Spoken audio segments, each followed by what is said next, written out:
appreciates about, Here we go. you Here know. we go. Here we go. We Yep. got Richard Jensen here, man. How lucky am I to have this guy on a show with me? I mean, like, who am I, right? I got this little platform. I'm starting to do this thing, and I got Richard Jensen on here. What's up, Wrestling World, Wrestling Nation, the Florida Wrestling Room, everybody out there that listens to me, thank you so much.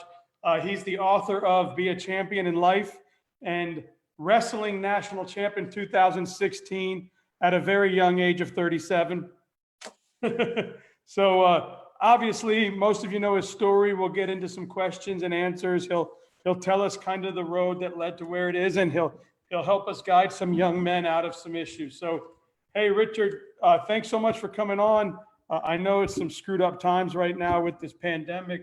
Obviously, it's affecting you, affecting your wrestling club, affecting your wrestling camp. What have you been doing to stay active and keep your kids kind of active at this time?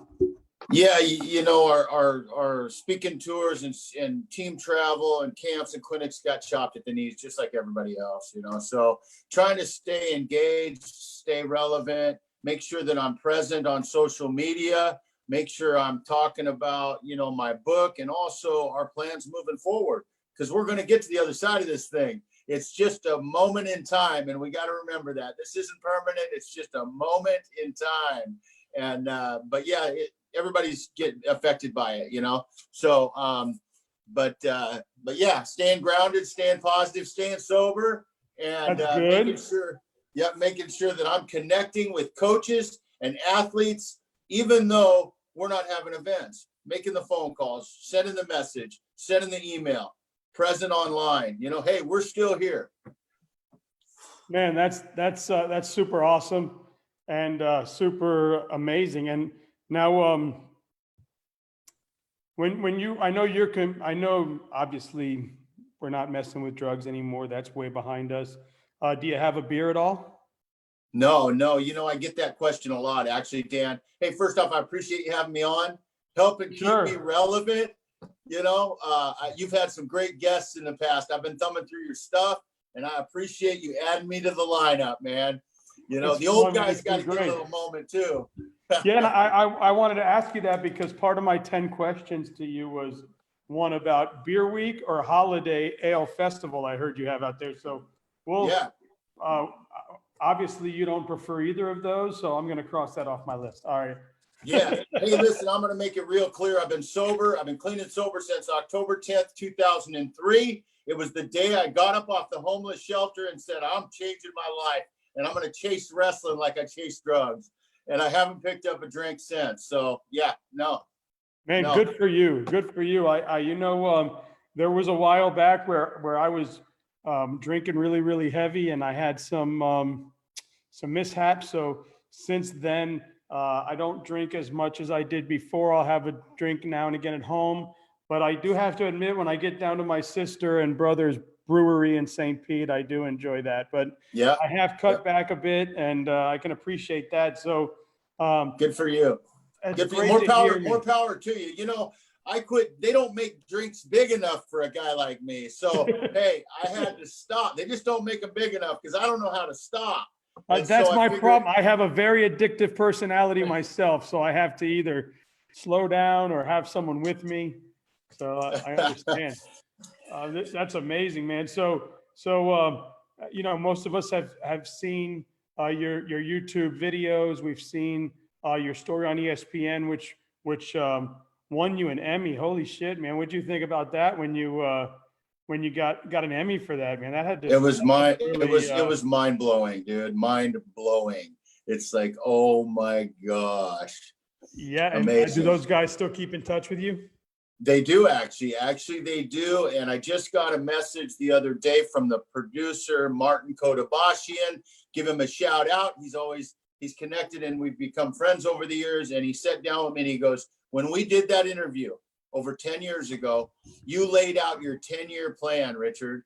You laid out your goals, your 10-year plan during that interview. Didn't cover that part, but I went over it. And he said, you not only hit them, you far exceeded them. And I can only imagine what you're going to do with that moving forward, you know? So he gave me a big prop when the book came out. And he's like, everything was spot on. It's that wrestler's mindset, man. I don't give up easy. And when I get my mind set on something, I'm going to go after it, man, with everything I got. So, and however it plays out, it plays out. And we've been Yeah, man, fortunate. that's incredible. Good for you. Good Yeah. for you. So let's get into it, man. So, Yeah. the beginning, you get done with high school, you decide that you're just a young man, and you decide, you know what? Someone told me I can go make a bunch of cash by riding these boats out in Alaska, right? Yep.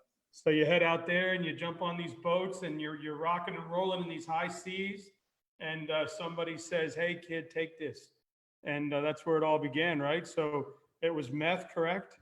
Yep.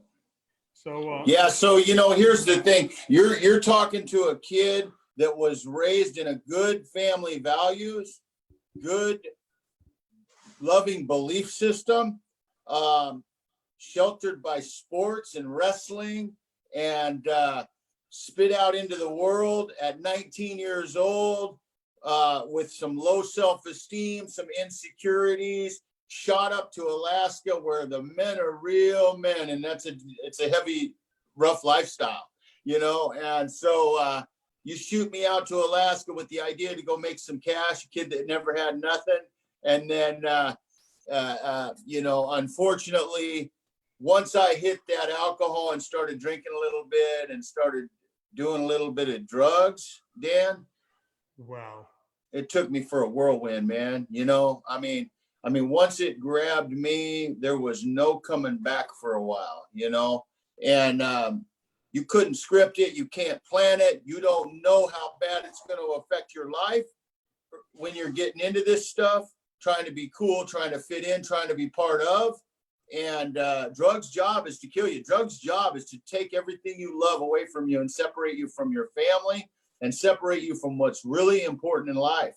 And that's what it did to me, and unfortunately, it took me down a 15, 16-year road, and in and out of jail, in and out of prison, and eventually homeless. And that's how bad drugs had affected my life. The web of addiction had me deep for a long time. Wow. How long were you on the boats? How many years? I went up on the boats for about 5 years, seasonally, and then I was unemployable by then. By then, they didn't want me back because addiction had taken me down that road pretty deep. Is it legit? Is it legit, just like the show? It's like the show and some. This is back in the early 90s. There was less regulations, a lot more gung-ho fishermen, no limits. It was crazy out there, man. Are you but able yes, to? it's like the deadliest catch. I was on a commercial king crab fishing boat. Yes. Well, are you able to watch that show now? Yeah. I know when you're coming out of something, it's hard to go and watch or be involved in things that you relate with what your addiction was. At this point in your life, are you able to experience things now without the fear of falling back in? Absolutely, Dan. I've been clean 16 years plus now.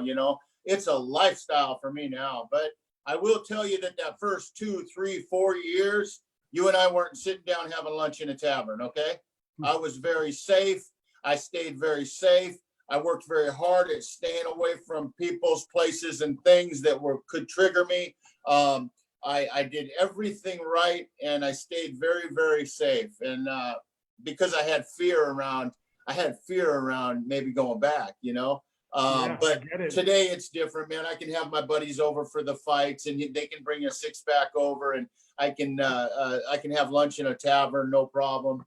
You're not going to catch me hanging out with a bunch of dope fiends, though. I mean, it's a lifestyle now. I don't even think about drinking. So yeah, awesome, I'm good. Awesome. Yeah. And I asked that question because, it happens. I mean, I smoked cigarettes for a long, long time. And now I can be around a cigarette and people can smoke around me and whatever, it doesn't matter. I can have a drink and not worry about a cigarette after, but there was a lot of years there where I couldn't do that because the fear of wanting to take that hit or wanting to take that drag and let's be real, they say cigarette smoke is the most addicting thing. So absolutely. So I think, what I think, here's the thing. So So that obsession to use does get lifted at some point, okay? Yeah. That obsession to use gets lifted. What it takes to get there, each person's going to be different, you know, each path, because I had to go heal on the inside. I had to connect with my kids and mend those relationships. I had to stay abstinent from it for a long period of time. I had to find a purpose in my life and start wrestling. There's some things that have to happen. And then once that magic happens and you get to that point where you're secure within yourself and things are good and you're feeling good about who you are, that obsession starts to lift. And then you're not so scared to be in an environment that could have been a pressure point early on, you know? Sure, sure. Yeah, it makes a lot of sense. So obviously during that time you were bouncing in and out, and then all of a sudden you get that big sentence of 7 years in prison. While you were in prison, and these two questions might go hand in hand, because, and correct me if I'm wrong, I remember listening to your story. I think being in prison and then your mom, kind of what your mom meant to you and how you got through prison kind of go hand in hand. So the question would be, what kind of clicked in you and made you say, you know, shit, enough's enough. I'm here in prison. I got a big sentence. This is not me. What am I doing? And obviously how much of that had to do with your mom. Absolutely. It's a key moment in my life. Okay. First off, let me make it really clear. I didn't spend 7 years in prison at one time. Okay. But I was in and out of jail and prison and spent 7 years over a period of 16 years. Okay. Okay. But when I got, but I was in minimum security type prisons and jails. But then when I got busted that last 2 times, basically now I'm graduating. Now it's graduation day, you know, as a criminal, as a convict, as a drug addict. And so I went from minimum to medium to longer stretches of time, not 3 months, a year now, another year, you know, and I got sentenced to the Oregon State Penitentiary. It's maximum state prison is what it was. And when I got sentenced to that in 2003, it was like, I realized that that was one of the big eye openers. It's like, if I don't change my life, I'm going to be like him and him at the table. They're doing life, you know, and they've killed people and they've done really bad things. And during that year plus I did there, at that prison, during that time, my mom passed away. And so, and this is a mom that has been at the wrestling mat on the side of the mat, yelling and screaming my whole entire life, rooting for me, you know. And this is a mother that stayed up at night crying, wondering where I was. This is a mother that would have done anything and ripped her right arm off to help me. And one thing I'm going to tell you is, it doesn't matter how much I love and care about somebody, until they're really ready to change, they're not going to change. And unfortunately, I carried a lot of guilt and shame around those years of neglecting myself, and looking back on it, seeing how much my mom fought for me, you know. But there I was at maximum prison. I graduated now. Now, next time it's going to be 7 years. Next time it's going to be maximum security, and basically it's paving my life ahead. And I was scared. I wasn't like those guys, but I wasn't far from being one of those guys that were in there for life. And when my mom passed away, and I realized that I had been absent, that I had been out of touch, and that I hadn't seen my kids in a couple of years, because drugs became such a priority in my life that all the things that were important, that mattered, were put down the list of priorities, and it controlled everything that I was doing at that time. And so between recognizing I hadn't seen my kids in a couple of years, Oregon State maximum prison, my mom passing away, and then getting released from prison after a little over a year to a homeless shelter, laying on a gym floor with all the homeless.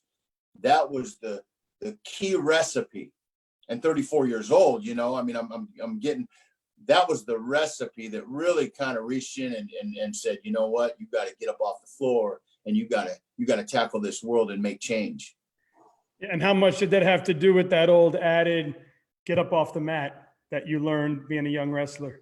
A whole lot, you know, there's no better lesson than getting mopped up and then having to get up and dust yourself off, look at your teammates and get up and go at it again, you know? Yeah.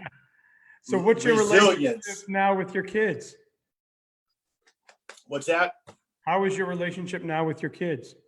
Oh man, I'm their hero, dude. You know, I haven't missed a beat with my kids since I decided to change my life, you know, and I'm going to tell you something. Kids are the most important. They were the most important in this whole process, you know, because I knew that getting clean, it wasn't just about getting clean. I knew I was going to have to restructure my life. I was going to have to fix a lot of mess ups and I was going to have a long uphill battle ahead of me.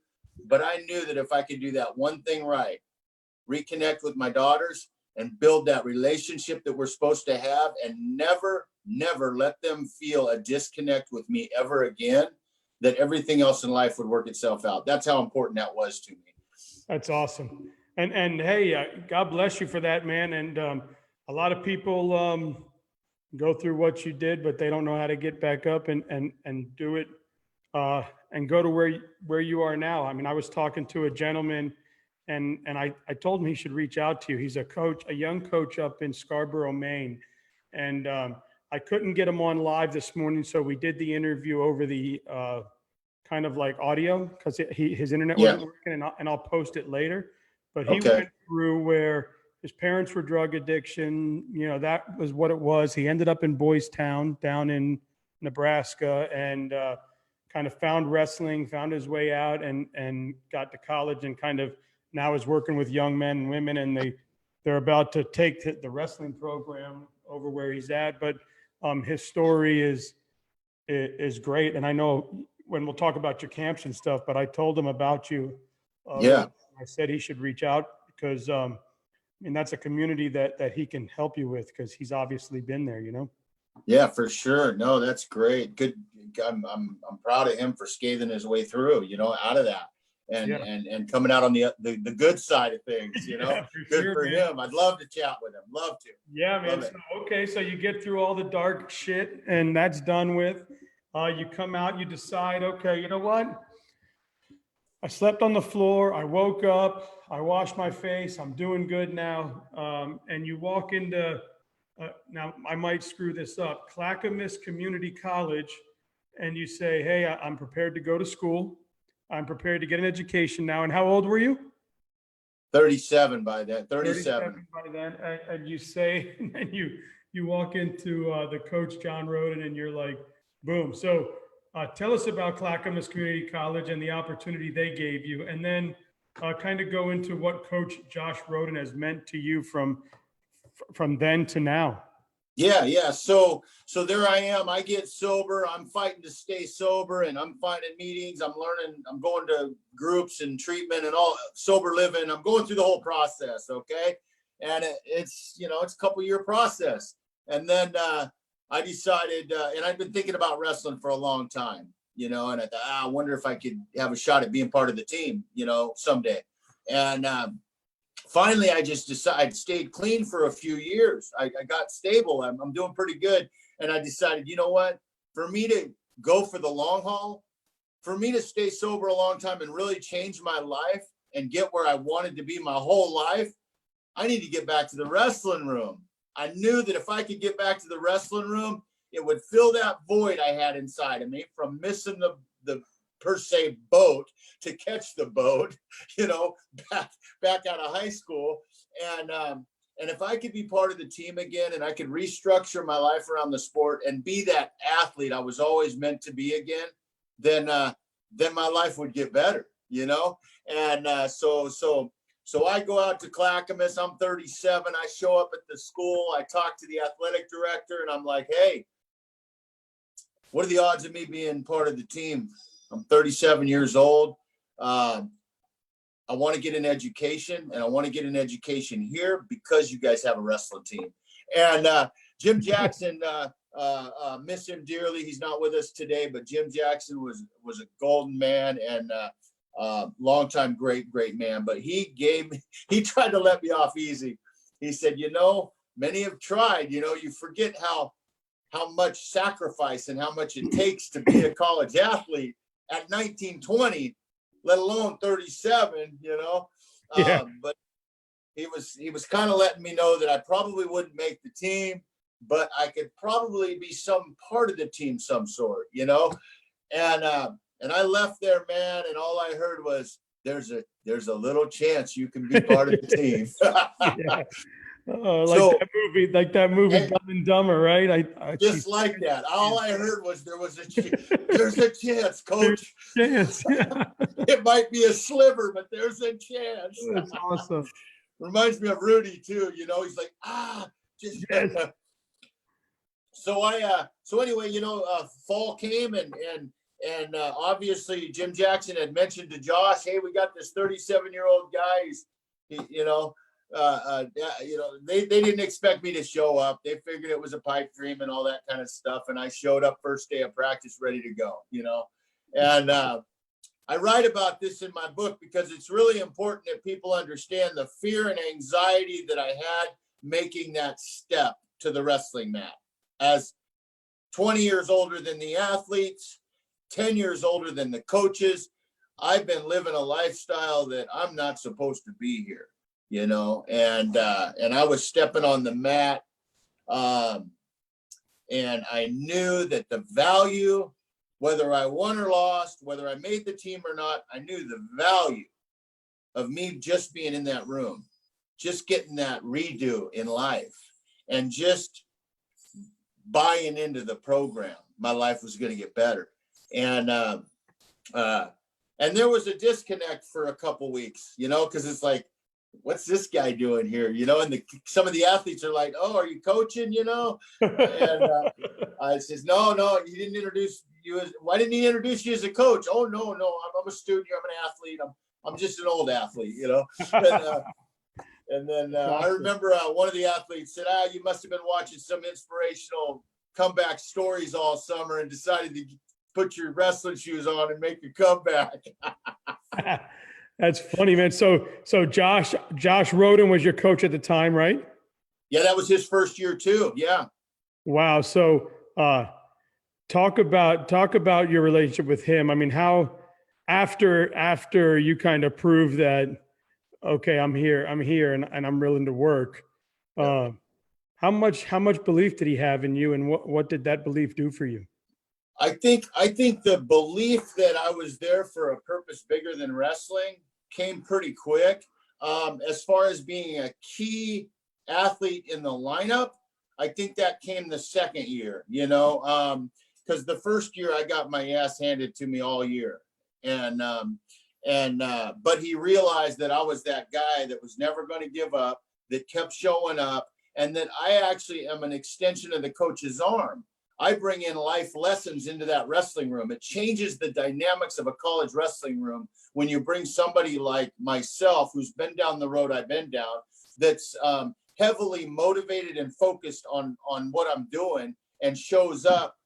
Maybe I'm not the most technical, but I'm busting my ass, and it brings the intensity of the room up. Just the fact that you got that guy in there, and the kids realized that they just couldn't whine and piss and moan about nothing, Yeah.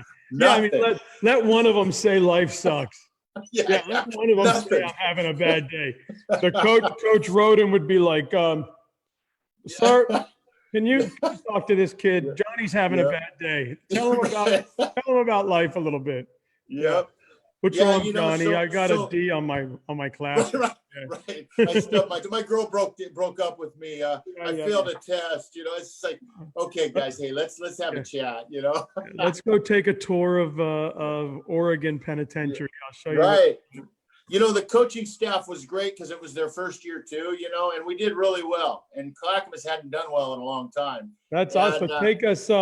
Take us through that wrestling journey and kind of talk about where it ended up. You ended up, I guess, Yeah. did I read right? You were traveling the world for a team, weren't you? Okay, so I here I am trying to figure out where I'm going with wrestling and my education. I got beat up all year, and what I realized at the end of that first season and that first year is I looked back on it and I go, okay, I won one match. All right, I won one match, and there were times where I had a hard time getting up off the mat. There were times where I had a hard time looking at my teammates. I had a hard time looking at myself in the mirror, trying to figure out, what am I doing? Can I take another ass whooping? Can I take another loss and still keep moving forward? But I kept moving, and thank God I did, because it's really, life is about moving forward and overcoming some of the hardest challenges to be successful. And so at the end of that season, I realized, looking back on it, that this was that window of opportunity I've been waiting for my whole life. And so, and you'll read about it, but I went home that summer and I moved into my buddy's garage and I set up an apartment and I started training, and I trained twice a day, and I ate right, and I lived right, and I did everything I could so that when next season comes, I start the season in tip-top shape. And I did that. I lost 15 pounds. I was in the best conditioning shape of my life.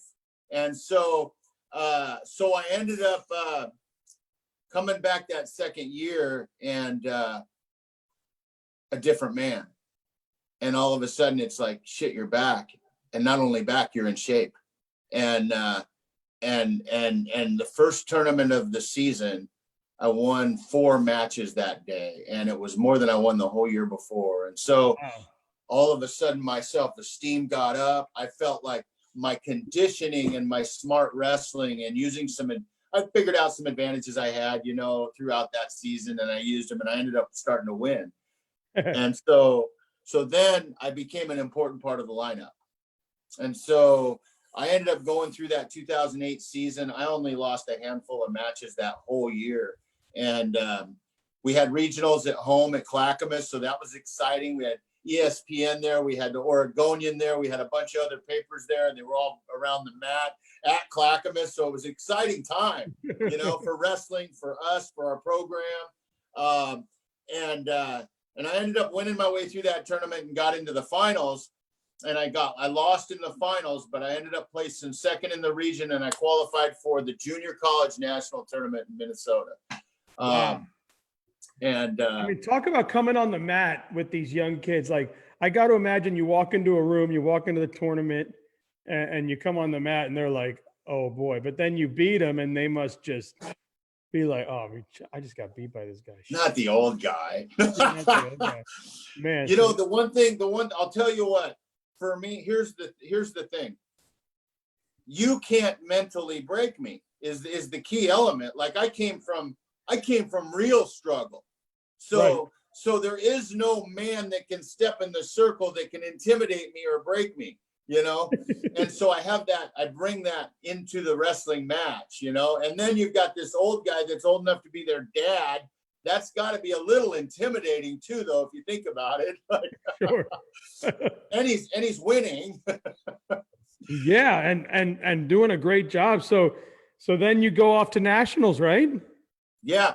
Yep. So we go off to nationals. I won the first round, and then I'll tell you what, I came up against a guy from Yakima Valley in the second round that I'd beaten 4 times that year, and he squeaked out a win on me.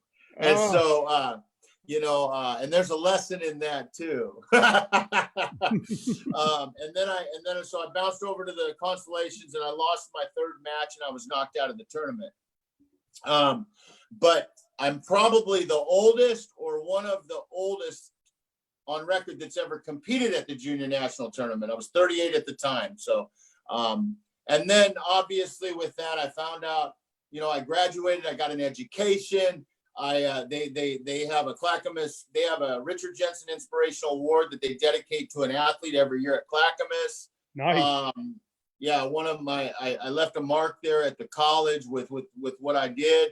And then I went on to compete with the Masters for 9 more years.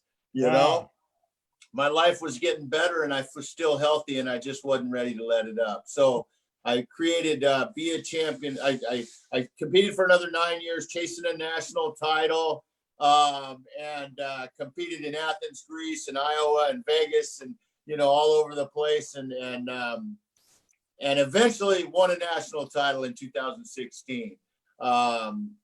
And wrestling not only saved my life, but it gave me purpose. And it helped me overcome all those challenges that I had to face after changing my life and moving forward. Wrestling was the heartbeat, man. And so tell these kids out there, I mean, I know that you talk everywhere you go. One of the big things that you bring with you is the dangers of addiction. So what are some things that you'd like to tell these young men or adults or whoever's having addiction problems right now? Well, first off, I want to say that this vaping is becoming a big issue in society right now with the kids. Okay. And we're finding younger kids vaping and they're, the thing is, I get with groups of kids. I actually do a program. I speak to all the students, and then we have smaller breakout discussion groups. And what we're finding out is that a lot of these kids that are vaping and using drugs and drinking, they're doing it because their buddy is. And they're afraid of them looking down on them. They're afraid that they might not like them. They're afraid they're not going to be included. And that peer pressure is so excruciating. They feel like they got to do it to be part of. And we need to work on helping these kids find their own identity and make their own decisions, because they need sport. We need sports for these kids. We need outlets. We need things like that. Because we're losing way too many kids, losing their focus in school, and they're getting off track too far. And let's be honest, there's another piece to this too. Teen suicide is unbelievably high, Dan, and there's that, to feel that hopeless. I mean, we've got our work ahead of us. These kids need to have an opportunity to become great things because they have the potential. And drugs and alcohol are keeping them stuck. Yeah, it's a shame. Yeah. And the parents, here's the thing. Here's what I say to the parents. Okay. I'm an expert in the field of making really bad choices. I'm an expert. I got a PhD. Okay. And I understand addiction and how it affects me personally and how it affects people on a pretty high level. But also with 16 years sober and living a good, positive lifestyle, I actually bring a lot of value in what good choices brings now too. And the parents that don't understand addiction, that don't think little Johnny's doing it, what I'm going to tell you is little Johnny might be doing it. Okay. Let's not be naive. Let's not pretend like it can't be our little Johnny, because it can be. And what we need to do as a parent, as a coach, as a mentor, as a leader, what I need to do is make sure that I'm sitting down with little Johnny and I'm getting online and looking at Rich Jensen's YouTube channel. I'm going and researching the dangers of this stuff. And I'm sitting down and talking intimately with my kids about it, not me chanting from the top of I told you don't do that, but go on and find stories and share them with your kids. Sit down and talk about it. That's one of the main reasons I wrote this autobiography, Dan, is so that I can give the parents and the families a green light to have the really tough conversations. Have your kids read the book and then sit down and discuss some of the challenges in there, some of the things that I faced and why it happened. And, it's just a great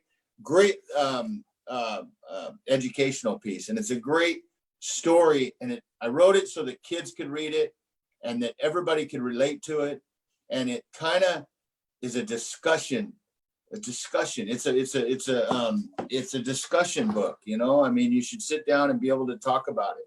Yeah. And that brings me right into my next question, which I'm going to have you talk about, be a champion in life. But one thing I would like to say is, I personally purchased a book for myself. It's coming in, and I'll read it. But I bought 5 more of these books from Mr. Jensen, and I'm going to give those 5 away. But kind of after listening to this story and talking to him, I was going to kind of try to use them as a tool to get you to like my page and be Ward like. But you know what? What I want people to know is there's 5 books that are fully paid for that are sitting with Richard Jensen right now. If you know somebody that's going through addiction right now, if you know somebody that's down and out, if you know somebody that can really use this book and use the help, forget liking my page, forget being a part of my video, reach out to Richard. He's got 5 books that are paid for by me. And I want you to let him know that you need them for somebody, or you need one for someone, and he'll make sure you get it. So just a change of thought there. And they're there. If you know somebody going through some battles right now that you think this book will help them, please, he's got them. They're paid for. Get with him and he'll get them out to you. Absolutely. I appreciate that, Dan. And we'll make sure that happens. I know there's a lot of coaches out there that, here's the thing, coaches wear a big hat, and these kids, the coach is such an important role model in these athletes' lives. Like, they are the counselor, the teacher, the parent, the coach, the mentor, the friend, and these coaches know those athletes that are on the fringes, those athletes that are starting to veer off a little bit. They know their athletes that are kind of veering off, and this book needs to be in those kids' hands, man, because they need to understand. And I speak it real clear. I speak it real clear. I get right to it, man. And these kids, anybody can really relate to it, and they'll appreciate the way I deliver the message, and it's really, really important. Yeah. And we'll make sure that when we're done with the interview, we'll make sure that we tag Richard in here. Richard will share the video amongst his platforms, and you'll have ways to get a hold of him. And I hope you see this. I hope you heard what I said. I hope everybody finds out there are 5 books there waiting for him. So you've published Be a Champion in Life. It's out there. There is a Bible now to help you get through the addiction and the tough times. So now let's talk about your amazing camp and how you came up with that. And obviously the camp is a wrestling camp, but it's not your traditional wrestling camp. It's also life teachings. And you also don't just let anybody in. You only let a certain amount of people, so it can be kind of more intimate, right? Yep, absolutely. It's a very small, intimate, unique concept camp. We take 25 to 30 athletes each year. And, my thoughts were, what I do out in the community is so important. Wrestling, you got the best coaches in your high school, in your wrestling room. I bring in Mark Hall, Penn State. I bring in Chris Brown. He's a 2-time world champion. Yeah, I bring in Bam Bam West, national champion. Dylan Real, national. I bring these, Derek Barlamay's an All-American. I bring these guys in each year so that they can teach you and connect with you on the technical side of wrestling. But where I come in value is the life lessons, talking about life and challenges and overcoming them and goal setting and finding your purpose and connecting with other athletes and bonding and team building and all that other important stuff that's going to really help you become a better athlete. And so I decided that I was going to create a very, very special camp, and it's going to be a Champion in Life wrestling camp, but it's going to be camp. So we go down to the Oregon coast, we camp in tents, we sit around the campfire at night and discuss life and do life lesson discussions. I bring in guest speakers, and these kids, man, this is one of the rare moments these kids actually open up. I mean, when do you really sit down and talk about real stuff, And you'd be amazed at how many kids chime in during these discussions, And how do you determine who goes? How do you get? Obviously, I'm sure you get many kids or many parents reaching out saying, "Take my son, or take my daughter." How do you decide who goes? Yeah, so and just to pony it, we can throw a golf ball to the beach that they play on during the day, and we travel in my team tour bus. I have a tour bus that holds 30 also, so it kind of makes sense. And then the campsite that we have, my property is small, so it's 30. And I want to keep it intimate and small, intimate, and I want to be able to connect. But so a lot of what happens right off is our alumni get an opportunity to come first. Okay, you've been to my camp already. Alumni get a chance to come, and then coaches, and parents. A lot of times they'll share with me like, listen, Richard, we've been following you for a long time, and we see that you could bring value to my athlete's life. What you do out there, we love. We can't get you in as a speaker. We can't get you to our school, but I want to send my little Johnny to your camp because we love what you do, and they may tell me why, Yeah, sure. And obviously I get to kind of thumb through and figure out, okay, we try not to have to turn anybody away. We don't overbook. I basically just kind of play with numbers and play with things, 3 or 4 months going into it, and figure out what we can and can't do. But it's a small, intimate camp, So, but this year, this year everything's on hold. Yeah, so absolutely. So for a couple of years, I've been thinking about having a 4-day team building camp, not wrestling specific, because I've gotten calls like, hey, are you going to do something, are you going to do something else other than wrestling, and so I'm like, what we do, any team can benefit from. So if you were to take my concept in my camp and just pull the wrestling piece out of it, it's still a top-notch team building weekend, and there's so much value in it. So I thought, why don't we go ahead and launch it this year?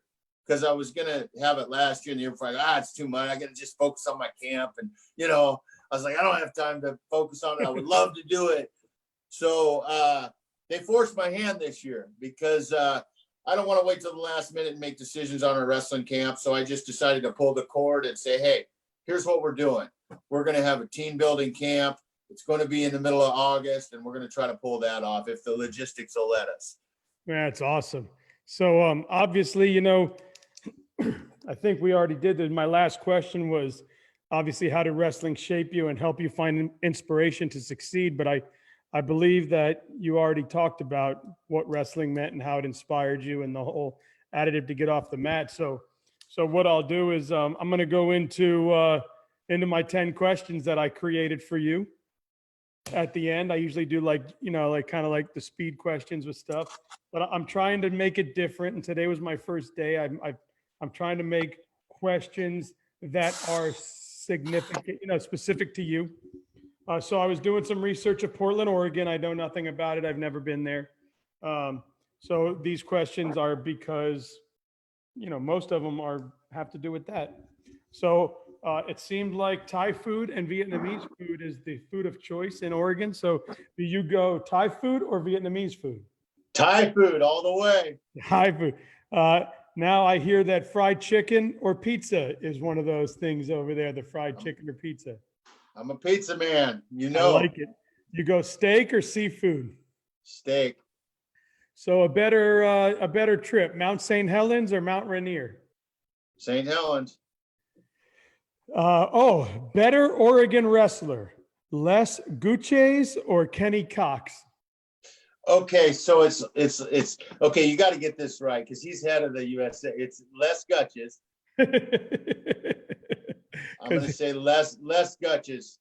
All right. I just gave you a shout out, bud. Yeah, I like it. And it was West my Coast era too. wrestling So. or East Coast wrestling? Oh God, that's it. Oh.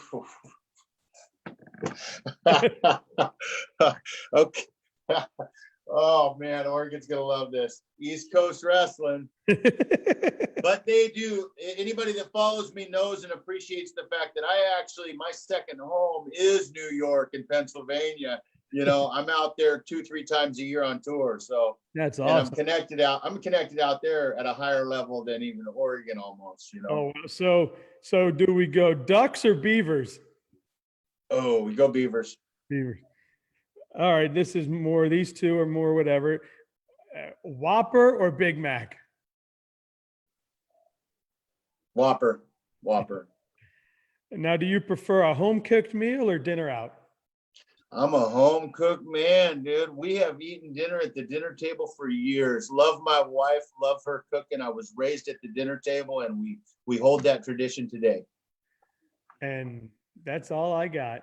And those are great. I'm trying to get specific to Yeah. some people's area and stuff. And Right. No, it's good. I think that'll be fun. And you know, I did have that. Oregon's known for those big beer fests in Portland. So Oh yeah. I Hey, we crossed got that off. a lot of microbrews out here. This is beer country and wine country, actually, you know, through Oregon. Yeah. I'll just save all that for everybody Do else. you do?